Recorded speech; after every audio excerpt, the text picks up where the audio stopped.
नमस्कार, मैं हूं doctor Ajay Kumar Mishra, consultant and head emergency department NHMMI Narayana super speciality hospital Raipur से।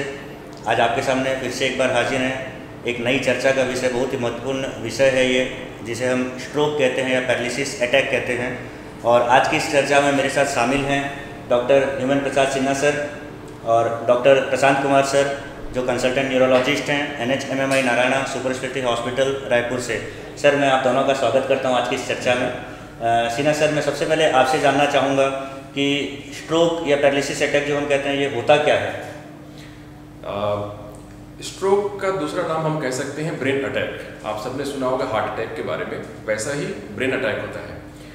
जब ब्रेन के अंदर खून की नस या ब्लॉक हो जाती है या तो कोई नस फट जाती है, तो ब्रेन के कुछ हिस्सों में पर्याप्त खून पहुंच नहीं पाता है, या उसके जरिए जो है पोषक तत्व जो पहुंचने चाहिए थे ब्रेन के कुछ हिस्सों में, वो पहुंच नहीं पाता, जिसकी वजह से कुछ हिस्से ब्रेन के काम करना बंद कर देते हैं और उसके फिर लक्षण शरीर में मरीज को दिखाई पड़ने लग जाते हैं।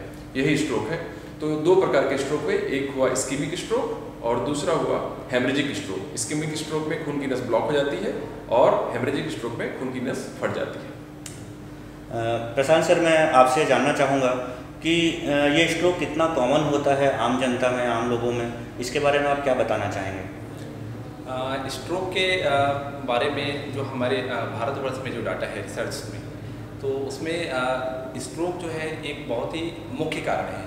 हमारे डिसेबिलिटी और मृत्यु का बहुत ही मुख्य कारण है स्ट्रोक। और प्रति लाख व्यक्ति में हम अगर देखें स्ट्रोक कितने व्यक्तियों में होता है, ये डाटा ऐसा है ग्रामीण क्षेत्रों में 200 व्यक्ति जो है स्ट्रोक से अफेक्ट होते हैं प्रति लाख व्यक्तियों में।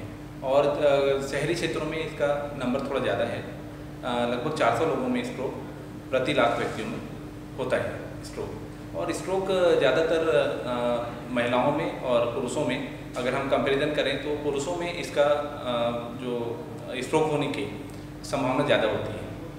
बट चूँकि महिलाओं की उम्र ज़्यादा होती है, इसलिए हम ओवरऑल अगर हम समय के साथ देखें तो स्ट्रोक का ज़्यादा असर महिलाओं में देखा जाता है। नंबर जो है ज़्यादा, मतलब हम कहें तो स्ट्रोक से ज़्यादा महिलाएं प्रभावित होती हैं, क्योंकि उनमें रिकवरी भी लेट से होता है। जी सर, इसके क्या क्या कारण हो सकते हैं? अगर हम रिस्क फैक्टर की बात करें तो किन किन कारणों से स्ट्रोक के होने के चांसेस बढ़ सकते हैं, इसके बारे में आप थोड़ा प्रकाश डालना चाहेंगे? ये बहुत ही महत्वपूर्ण सवाल है। स्ट्रोक के होने वाले जो मुख्य कारण हैं उनमें सबसे महत्वपूर्ण है ब्लड प्रेशर, शुगर, हमारी जो अनियमित दिनचर्या है, एडिक्शन, जो हम एडिक्शन होते हैं जैसे स्मोकिंग, टोबैको चुइंग, अल्कोहल, ये जो है स्ट्रोक होने के प्रमुख कारण हैं। इसके अलावा कुछ नॉन मॉडिफाइबल कारण होते हैं जिनको हम करेक्ट नहीं कर सकते हैं। इसमें प्रमुख कारण है उम्र।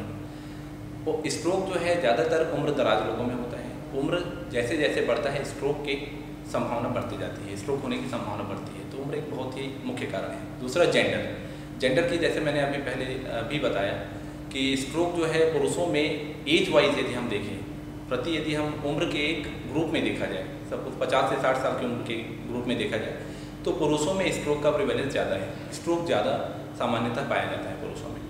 बट ओवरऑल अगर हम देखें तो स्ट्रोक की जो ओवरऑल नंबर्स हैं वो फीमेल्स में, स्त्रियों में ज़्यादा होती है। इसका कारण ये है कि स्ट्रोक से रिकवरी स्त्रियों में पूर्णतः नहीं होता है ज़्यादातर केसेस में। दूसरा, स्त्रियों की लाइफ और जो आयु होती है, उम्र, वो ज़्यादा होती है। इसलिए अगर हम ओवरऑल एक कंपाइल करें तो स्त्रियों में स्ट्रोक के ज़्यादा नंबर्स मिलते हैं। जी सर, सिन्हा सर, मैं आपसे जानना चाहूँगा कि एक आम व्यक्ति किस तरह से ये जान सकता है कि उसको अगर कुछ लक्षण आ रहे हैं तो ये स्ट्रोक के लक्षण हैं? आई थिंक ये सारी चर्चा का सबसे इम्पोर्टेंट पहलू है। लक्षण तो कई तरह के हो सकते हैं स्ट्रोक में, लेकिन सामान्य व्यक्ति को अगर याद रखना हो कि ये लक्षण है तो हम इसको समझें कि शायद स्ट्रोक के लक्षण है और हमें तुरंत एक्शन लेना चाहिए। तो हम उसको इन 4 अक्षरों में बांध सकते हैं। Be fast, BEFAST। B stands for balance. अगर आपका बैलेंस गड़बड़ हो रहा हो, असंतुलन हो रहा हो, चलने में दिक्कत हो रही हो, तो आपको सतर्क हो जाना चाहिए। आई, E फॉर आई। अगर आपको देखने में परेशानी हो रही हो, नज़र कम हो रही हो या आपको डबल दिखाई पड़ रहा हो, तो भी समझना चाहिए कि शायद ये स्ट्रोक का लक्षण हो सकता है। F मतलब फेस में अगर टेढ़ापन हो रहा हो, आपका चेहरा एक तरफ घूम जा रहा हो या चेहरे का एक हिस्सा पैरालाइज हो रहा हो, तो भी समझना चाहिए कि शायद ये स्ट्रोक का लक्षण हो सकता है। ए, आर्म, अगर हाथ में कहीं वीकनेस महसूस हो रही हो या सुनपन महसूस हो रहा हो अचानक ही, या झुंझुनी हो रही हो, तो समझ जाना चाहिए कि ये शायद स्ट्रोक का लक्षण हो सकता है। यस, स्पीच में अगर प्रॉब्लम हो रही हो, बोलने में आपको तकलीफ हो रही हो, या लड़खड़ाहट हो रही हो, या आप दूसरे को समझ ना पा रहे हो, तो भी ये लक्षण हो सकता है स्ट्रोक का। मैंने आपको ए में आर्म बताया, लेकिन पैरों में भी ये लक्षण आ सकते हैं, तो उसमें भी आपको सतर्क होना चाहिए। जब भी कोई लक्षण इस तरह के अचानक हो तो आपको सतर्क हो जाना चाहिए। तो सबसे लास्ट जो लेटर है वो है टी, जो कि टाइम के लिए है। इस स्ट्रोक में जो सबसे महत्वपूर्ण बात है वो टाइम है, क्योंकि टाइम ही सब कुछ डिसाइड करता है कि आदमी की रिकवरी कैसे होने वाली है। इसलिए बिना समय गंवाए ये लक्षण आने पर आपको डॉक्टर की तरफ या हॉस्पिटल की तरफ रुख करना चाहिए। जी सर। प्रशांत सर, मैं आपसे जानना चाहूँगा, तो लक्षण की बात हो गई कि लक्षण अगर किसी भी व्यक्ति को हैं तो उसमें स्ट्रोक की संभावना काफ़ी हाई हो सकती है। इसमें हमारे पास क्या क्या ऑप्शंस हैं कि हम डायग्नोज कर सकें समय रहते, या किसी इमेजिंग टेक्निक से कि ये स्ट्रोक ही है या और कोई बीमारी नहीं है? देखिए, सबसे महत्वपूर्ण है बी फास्ट, जैसा कि सर ने अभी बताया। अगर ये इसमें मैं एक पॉइंट ऐड करना चाहूँगा, ये अचानक से बी फास्ट के जितने भी लक्षण बताए गए, सपोज मुंह का तिरछा हो जाना, आवाज़ में लड़खड़ाहट आना, अगर अचानक से हो रहा है तो स्ट्रोक का सस्पिशन बहुत ज़्यादा है। तो सबसे पहले तो डायग्नोसिस मरीज या उनके परिजन घर में ही कर सकते हैं। सस्पिशन, हाई सस्पिशन होना चाहिए। उसके बाद जैसे मरीज हमारे अस्पताल में पहुँचते हैं तो स्ट्रोक की टीम होती है। आजकल जितने भी आधुनिक अस्पताल हैं वहाँ पर स्ट्रोक एक्शन टीम है। सबसे पहले उसे मरीज को असेसमेंट किया जाता है। क्लिनिकल एग्जामिनेशन बहुत इंपॉर्टेंट है, हिस्ट्री इंपॉर्टेंट है। 90% डायग्नोसिस उसी से बनाया जाता है। उसके बाद अगला स्टेप होता है क्लिनिकल एग्जामिनेशन के बाद में कि हम इमेजिंग करते हैं। इमेजिंग में सिटी स्कैन और MRI दो मुख्य चीज़ें हैं जो इमीडिएटली अगर सस्पिशियन है स्ट्रोक का तो तुरंत किया जाता है, जिसमें हम ये डिसाइड कर पाते हैं कि किस तरह का स्ट्रोक है, ताकि हम निर्धारित कर पाएँ कि क्या मरीज को इलाज करना है। जैसे दो मुख्य प्रकार स्ट्रोक के सर ने बताया आपको, एक इन्फार्क्ट होता है, दूसरा ब्लीड होता है। तो सबसे महत्वपूर्ण है निर्धारित करना कि किस तरह का स्ट्रोक है। तो आपका जो सवाल है उसमें क्लिनिकल सिम्टम्स बहुत इंपॉर्टेंट हैं, जो डॉक्टर सुन करके मरीज से एग्जामिन करके डिसाइड करते हैं। दूसरा किस तरह का स्ट्रोक है उसके लिए हम इमेजिंग करते हैं। तो ये दो मुख्य टेस्ट हैं जिससे हमें पता चलता है किस तरह का स्ट्रोक है, एक्चुअली स्ट्रोक है भी या नहीं। उसके आगे ट्रीटमेंट डिसाइड किया जाता है। जी सर। सिन्हा सर, जैसे आपने बताया कि स्ट्रोक में टाइम बहुत महत्वपूर्ण है, तो टाइम इज ब्रेन हियर। तो मैं इसमें आपसे, बहुत लोगों का सवाल रहता है या मन में या कहीं से पढ़े होते हैं या टीवी के द्वारा किसी माध्यम से लोगों को पता था गोल्डन आवर या विंडो पीरियड इन स्ट्रोक, तो ये क्या कंसेप्ट है एक्चुअली में और इसके क्या बेनिफिट्स हैं, लोगों को क्यों ये पता होना चाहिए, इसके बारे में आप हमारी जनता को कुछ बताना चाहेंगे सर? यस, गोल्डन पीरियड या विंडो पीरियड का मतलब वो समय होता है जब मरीज अगर अस्पताल पहुंच जाए उस दरमियान, तो उसका इलाज सबसे बढ़िया होता है और उसकी अपंगता के चांसेस, उसके डिसेबल होने के चांसेस काफ़ी कम हो जाते हैं। तो हमारे न्यूरोलॉजी में स्ट्रोक के केसेस में विंडो पीरियड मान के चलिए 3 घंटे है मुख्यतः, तो लेकिन कुछ केसेस में हम एक्सटेंडेड विंडो पीरियड कहते हैं, जिसमें कि 4.5 घंटे तक हम ट्रीटमेंट मरीज को ऑफर कर सकते हैं और उनकी अपंगता को काफ़ी हद तक हम कम कर सकते हैं और उनकी मृत्यु की संभावना को काफ़ी हद तक कम कर सकते हैं। तो याद रखें कि विंडो पीरियड स्ट्रोक के संदर्भ में 4.5 घंटे का है। तो सर, अगर कोई मरीज अस्पताल में पहुंचता है 4.5 घंटे के भीतर, विंडो पीरियड में अगर कोई मरीज आ रहा है, तो इसको हम क्या क्या ट्रीटमेंट्स ऑफर कर सकते हैं? जो मुख्य ट्रीटमेंट है स्ट्रोक का, एक्यूट स्ट्रोक के केसेस में, उसे हम थ्रोम्बोलिसिस कहते हैं। थ्रोम्बोलिसिस में इंजेक्शंस दिए जाते हैं, एक विशेष प्रकार के इंजेक्शन होते हैं जो खून की नस ब्लॉक हो गई है उसके थक्के को गलाकर बाहर कर देते हैं, जिससे कि खून का प्रवाह फिर से वहाँ पर शुरू हो जाता है और मरीज के जो लक्षण शुरू हो गए थे वो धीरे धीरे करके वापस हो जाते हैं और मरीज स्वस्थ होने लगता है, उसकी कमजोरी कम हो जाती है या जो भी लक्षण स्ट्रोक के आ रहे हैं वो कम हो जाते हैं। तो ये थ्रोम्बोलिसिस का इलाज जो है ये मुख्य रूप से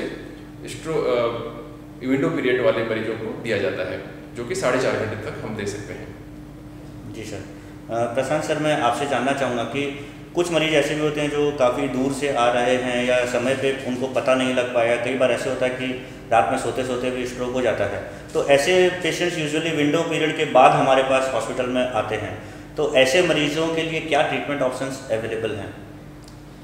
सबसे महत्वपूर्ण है, अगर मरीज हमारे पास 4.5 घंटे के अंदर आ जाता है तो थ्रोम्बोलाइसिस, एक पार्ट है जो होना चाहिए। अगर मरीज़ हमारे पास 4.5 घंटे के बाद पहुँचते हैं सपोज, तो स्ट्रोक किस तरह का है उस पर निर्भर करता है ट्रीटमेंट। सबसे इम्पॉर्टेंट है, अगर किसी तरह का मेजर वेसल जिसको हम बोलते हैं मोटी नाड़ी में अगर ब्लॉकेज है, तो इसमें एक दूसरा ऑप्शन है जो अभी ज़्यादातर सेंटर्स में, स्ट्रोक के सेंटर्स में अवेलेबल है, जिसे हम मैकेनिकल थ्रोम्बेक्टोमी कहते हैं।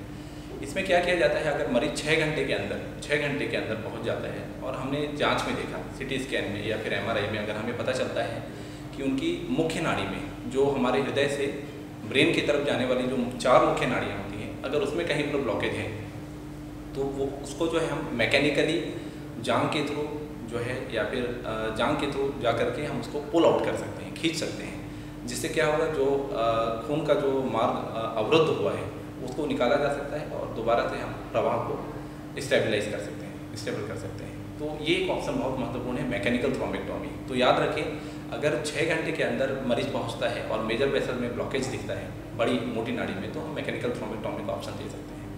सपोज कोई मरीज ऐसा भी होता है कि 6 घंटे की भी आप बात पहुँचते हैं, या फिर जैसे रात भर सो करके सुबह उठते हैं और स्ट्रोक होता है, तो उसमें हमें पता नहीं है कितनी देर में हुआ है। तो वैसे केसेज में स्ट्रोक का ट्रीटमेंट जो है, किस तरह का स्ट्रोक है, कितना बड़ा स्ट्रोक है, इस पर निर्भर करता है। मुख्यतः खून पतला करने की दवाइयाँ होती हैं, स्टैटिन्स होते हैं, दवाइयाँ चालू किया जाता है और फिजियोथेरेपी चालू किया जाता है। तो ये मुख्य ट्रीटमेंट है जो इस विंडो पीरियड से बाहर आने वाले मरीजों को हम प्रोवाइड कर सकते हैं। जी सर। सिन्हा सर, मैं आपसे, ये तो हमने बात की, चर्चा की थ्रोम्बोलिसिस या मेडिसिन या इंटरवेंशनल ट्रीटमेंट जो हम कर सकते हैं, क्या स्ट्रोक में सर्जरी का भी कोई रोल है? सच अगर देखें हम, तो सर्जरी का स्ट्रोक के केसेस में बहुत ज़्यादा रोल नहीं है। सर्जरी का केवल महत्व है मरीज़ की जान बचाने के लिए कभी कभी हमें करनी पड़ती है। कई बार ही ऐसा होता है कि स्ट्रोक के बाद ब्रेन के अंदर काफ़ी सूजन बढ़ जाती है और ऐसी स्थिति में अगर ऑपरेशन ना किया जाए तो मरीज़ की जान तक जा सकती है। तो कुछ मरीजों में खासकर जिसमें मैलिग्नेंट एडीमा डेवलप हो रहा हो, काफ़ी ज़्यादा सूजन डेवलप हो रही है, उसमें ब्रेन जो आपके स्कल है, जो ऊपरी आवरण है हड्डी का, उसका कुछ हिस्सा निकाल दिया जाता है, जिससे कि भीतर का प्रेशर कम हो जाता है। तो जान बचाने के लिए सर्जरी का महत्व है, जिसे हम डिकम्प्रेशन क्रेनेक्टमी कहते हैं। उसके अलावा जो अपंगता आई है, जो डिसेबिलिटी हुई है स्ट्रोक की वजह से, उसमें सर्जरी का कोई रोल नहीं है। इसलिए आदमी को समय नहीं गंवाना है और जल्दी से जल्दी विंडो पीरियड में अस्पताल पहुंचना है, ताकि सर्जरी की नौबत ना आए। जी सर। प्रशांत सर, मैं आपसे यहाँ पे जानना चाहूँगा कि कई लोगों का ये प्रश्न होता है, खासकर रिलेटिव्स का, कि सर मेरे पेशेंट को ठीक होने में कितना समय लग जाएगा? क्या कुछ ऐसे तरीके हैं जिनसे घर में हम करके उनकी जो वीकनेस आ गई है बॉडी में उसको हम इम्प्रूव कर सकें? तो इसके बारे में आप क्या कहना चाहेंगे? देखिए, बहुत महत्वपूर्ण सवाल है। अगर हम मरीज का इलाज विंडो पीरियड में करते हैं, सपोज मरीज हमारे पास टाइमली पहुंच जाते हैं, गोल्डन आवर जो होता है, तो अगर हमने थ्रोम्बेक्टोमी किया है या फिर हम थ्रोम्बोलाइसिस जैसा बताया गया है, अगर हम करते हैं तो इसमें मरीज़ को रिकवरी हो सकता है कि इमीडिएटली 1 घंटे में ही इम्प्रूवमेंट दिखे, 24 घंटे में इम्प्रूवमेंट दिखे। अगर सपोज मरीज जो है 6 घंटे 7 घंटे के बाद हमारे पास पहुंचते हैं, उस केस में ये निर्भर करता है रिकवरी कि कितना बड़ा स्ट्रोक है, किस तरह का स्ट्रोक है और कहाँ पर इन्वॉल्वमेंट हुआ है, ब्रेन के किस हिस्से में इन्वॉल्वमेंट हुआ है। जस्ट मैं एक एग्जांपल आपको बता रहा हूँ। यदि ब्रेन के बाएं तरफ काफ़ी बड़ा स्ट्रोक हुआ है, खून की नस ब्लॉकेज हो गई है, तो हमारे भाषा का सेंटर, लैंग्वेज का सेंटर ब्रेन के लेफ्ट साइड में होता है, हमारे लेफ्ट साइड में होता है। तो ऐसी स्थिति में भाषा का रिकवरी, जो लैंग्वेज रिकवर करेगा, इसमें काफ़ी समय लग सकता है। 2 महीने, 3 महीने, 4 महीने का भी समय लग सकता है। लेकिन ज़्यादातर मरीज अगर अच्छी तरीके से उपचार लें, फिजियोथेरेपी, स्पीच थेरेपी और दवाइयों का अगर नियमित रूप से सेवन करें, तो कुछ समय के बाद में 4 महीने 6 महीने के बाद रिकवर करते हैं। सर, ये तो हमने चर्चा की कि ट्रीटमेंट ऑप्शंस क्या क्या अवेलेबल हैं, फिजियोथेरेपी का क्या रोल है, लेकिन क्या कुछ ऐसे प्रिवेंटिव मेजर्स भी हैं जो आम व्यक्ति को स्ट्रोक आने से पहले वो ले सके ताकि उसको ये बीमारी हो ही ना? ये बहुत महत्वपूर्ण सवाल है। स्ट्रोक का होने से पहले ही जो हम प्रिवेंटिव मेजर्स लेते हैं उसको प्राइमरी प्रिवेंशन कहा जाता है।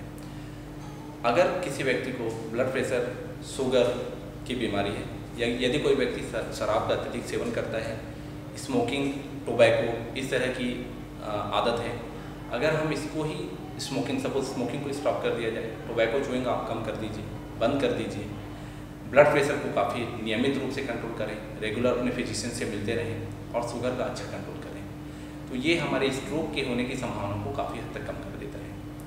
तो ये एक बहुत महत्वपूर्ण बात है कि हम ये चीज़ें करके स्ट्रोक की होने की संभावना को काफ़ी कम कर सकते हैं। तो याद रखें, यदि ब्लड प्रेशर है, शुगर है, किसी तरह का आपको एडिक्शन है, स्मोकिंग, टोबैको, इनको यदि आप कंट्रोल करते हैं तो कहीं ना कहीं आप हार्ट से होने वाली बीमारियों को, स्ट्रोक को भी कंट्रोल कर सकते हैं। जी, जैसा कि सर अभी पूरे विश्व में कोरोना फैला हुआ है, कोरोना पेंडेमिक या एक महामारी के रूप में ये बीमारी फैल रही है अभी, और इंडिया में और छत्तीसगढ़ में भी काफ़ी तेज़ी से बढ़ रहा है। सिन्हा सर, मैं आपसे जानना चाहूँगा, क्या इस बीमारी, कोरोना बीमारी का स्ट्रोक से कोई रिलेशन है कि कोरोना में स्ट्रोक के केसेस ज़्यादा हो जाते हैं, या इनमें किसी व्यक्ति को कोरोना है और उसे स्ट्रोक भी हो जाए तो इसमें मॉर्बिडिटी जो अपंगता है वो बढ़ जाती है, ऐसा कुछ रिलेशन है? इसके बारे में कुछ प्रकाश डालना चाहेंगे सर। देखिए, कोविड इतनी तेज़ी से फैल रहा है तो निश्चित रूप से सवाल उठता है कि क्या इसका रिलेशन है कुछ स्ट्रोक के साथ। तो इसमें ये बात समझनी जैसी है कि अभी डेटा एक्यूमुलेट हो रहे हैं, अभी कुछ डेटा पब्लिश हुआ है, कुछ डेटा अब और गैदर हो रहे हैं, और हो सकता है आने वाले दिनों में और भी डेटा हमारे पास आए। लेकिन अभी ये कहा जा रहा है कि सीवियर इलनेस हुआ है कोविड की वजह से, जिसमें बहुत ज़्यादा गंभीर रूप से बीमार हुआ है कोई मरीज कोरोना की वजह से, तो उनमें 6% लोगों में स्ट्रोक की संभावना बताई गई है। तो लेकिन इससे कोरोना की वजह से स्ट्रोक के मैनेजमेंट में कोई परिवर्तन नहीं आया है, ट्रीटमेंट बिल्कुल वही है। तो एक बात ध्यान रखें इसमें कि हम कोरोना के संदर्भ में ये कहते हैं कि स्टे होम, आप घर पर रहें, लेकिन यहाँ पर आपको स्टे होम नहीं, rush to the hospital. Stroke के संदर्भ में यह है कि आप घर पर ना बने रहें, जब भी आपको ऐसे लक्षण दिखाई पड़े तो आप हॉस्पिटल की तरफ दौड़ें जितनी जल्दी हो सके, क्योंकि समय ही सब कुछ है स्ट्रोक के केस में। तो कोरोना की वजह से स्ट्रोक के मैनेजमेंट में कोई बदलाव नहीं है। अगर आपको कोई भी लक्षण दिखाई पड़े तो तुरंत इलाज कराएं। सर, मैं एक और सवाल मेरे मन में उठ रहा है यहाँ पे, मैं पूछना चाहूँगा आपसे। जैसे हमने डिस्कस किया टाइम इज़ ब्रेन इस तरह के केसेस में, तो यहाँ पे मरीजों को काफ़ी कन्फ्यूज़न होता है कि किस तरह के अस्पताल में उन्हें जाना चाहिए, तो इसके बारे में आप क्या बताना चाहेंगे सर? बिल्कुल सही सवाल है ये, क्योंकि अगर आप सामान्य अस्पताल में जाते हैं जहाँ पर सीटी स्कैन तक की सुविधा नहीं है, एमआरआई की तो बात छोड़ दें, तो ऐसे में वहाँ जो डॉक्टर है उसे डिफरेंशिएट करने में बड़ी मुश्किल होगी कि हेमरेजिक स्ट्रोक है कि इस्कीमिक स्ट्रोक है, क्योंकि दोनों ही प्रकार के स्ट्रोक का ट्रीटमेंट अलग अलग है। अगर ब्लीड हो गया है तो उसमें आप थ्रोम्बोलिसिस नहीं दे सकते हैं, और अगर इस्कीमिक स्ट्रोक है और वहाँ पर थ्रोम्बोलिसिस करने की सुविधा उपलब्ध नहीं है तो भी वो ट्रीटमेंट आपको समय पर पहुँचने के बावजूद भी नहीं मिल पाएगा। तो इसलिए ऐसे अस्पताल में जाएं जहाँ पर आपको पता हो कि यहाँ शायद न्यूरोलॉजिस्ट हो, या फिर आपको ये पता हो कि ये हॉस्पिटल स्ट्रोक को मैनेज करने में समर्थ है, या और एटलीस्ट सीटी स्कैन की सुविधा उपलब्ध है, वहाँ जो डॉक्टर उपलब्ध हैं उनको स्ट्रोक के मैनेजमेंट के बारे में ज्ञान हो। तो थोड़ा सा हो सके तो इंक्वायरी करके जाएं कि सीटी स्कैन की सुविधा कहाँ पर उपलब्ध है और कहाँ पर न्यूरोलॉजिस्ट है या स्ट्रोक मैनेजमेंट करने वाले डॉक्टर हैं। जी सर। सर, काफ़ी अच्छी जानकारियाँ दी आप दोनों ने। मैं आपसे एक मैसेज लेना चाहूँगा यहाँ पे हमारी आम जनता के लिए। मैं अपनी तरफ से तो एक ही मैसेज दूंगा कि टाइम इज ब्रेन, इसलिए समय बिल्कुल जाया किए बगैर आप 4.5 घंटे के अंदर अस्पताल पहुंचे अगर आपको स्ट्रोक के लक्षण आ रहे हों, और 4.5 घंटे होने का इंतजार ना करें। अगर आपको लक्षण आए हैं और आपके निकट में कोई अस्पताल है और आपके पास सुविधा है तो जितनी जल्दी हो सके उतनी जल्दी पहुंचे, क्योंकि अगर आपका इलाज 1 घंटे में शुरू होता है तो आपके ठीक होने की संभावना कई गुना ज़्यादा है उस मरीज की तुलना में जो 4.5 घंटे में या 3 घंटे में पहुंचता है। जी सर। प्रशांत सर, आप क्या मैसेज देना चाहेंगे हमारी जनता को? मेरा मैसेज जो है स्ट्रोक को होने से रोकने के लिए जो सावधानियाँ हैं उसके रिगार्डिंग है। मैं ये कहना चाहूँगा कि आपको बीपी है, शुगर है, किसी तरह के एडिक्शंस हैं, उसको आप अच्छी तरीके से कंट्रोल करें ताकि आप स्ट्रोक और इससे होने वाली समस्याओं से बच सकें। तो मेरा मैसेज जो है प्राइमरी प्रिवेंशन के लिए है, हेल्दी लाइफ स्टाइल रखें, ब्लड प्रेशर का नियमित मेजरमेंट करें, नियमित फिजिशियन को फॉलो करें, शुगर को अच्छा कंट्रोल करके रखें और एडिक्शंस को छोड़ें। स्ट्रोक अपने आप कम हो जाएगा, संभावनाएं कम हो जाएंगी, इसे ध्यान रखें। जी सर।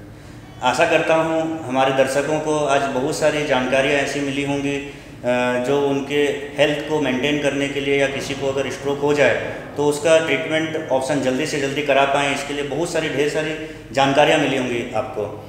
इसी के साथ मैं धन्यवाद करना चाहूँगा डॉक्टर HP सिन्हा सर का और डॉक्टर प्रशांत कुमार सर का जो कंसल्टेंट न्यूरोलॉजिस्ट हैं, और मैं आपका अपना डॉक्टर अजय कुमार मिश्रा, नमस्कार, NHMMI Narayana super speciality hospital Raipur से।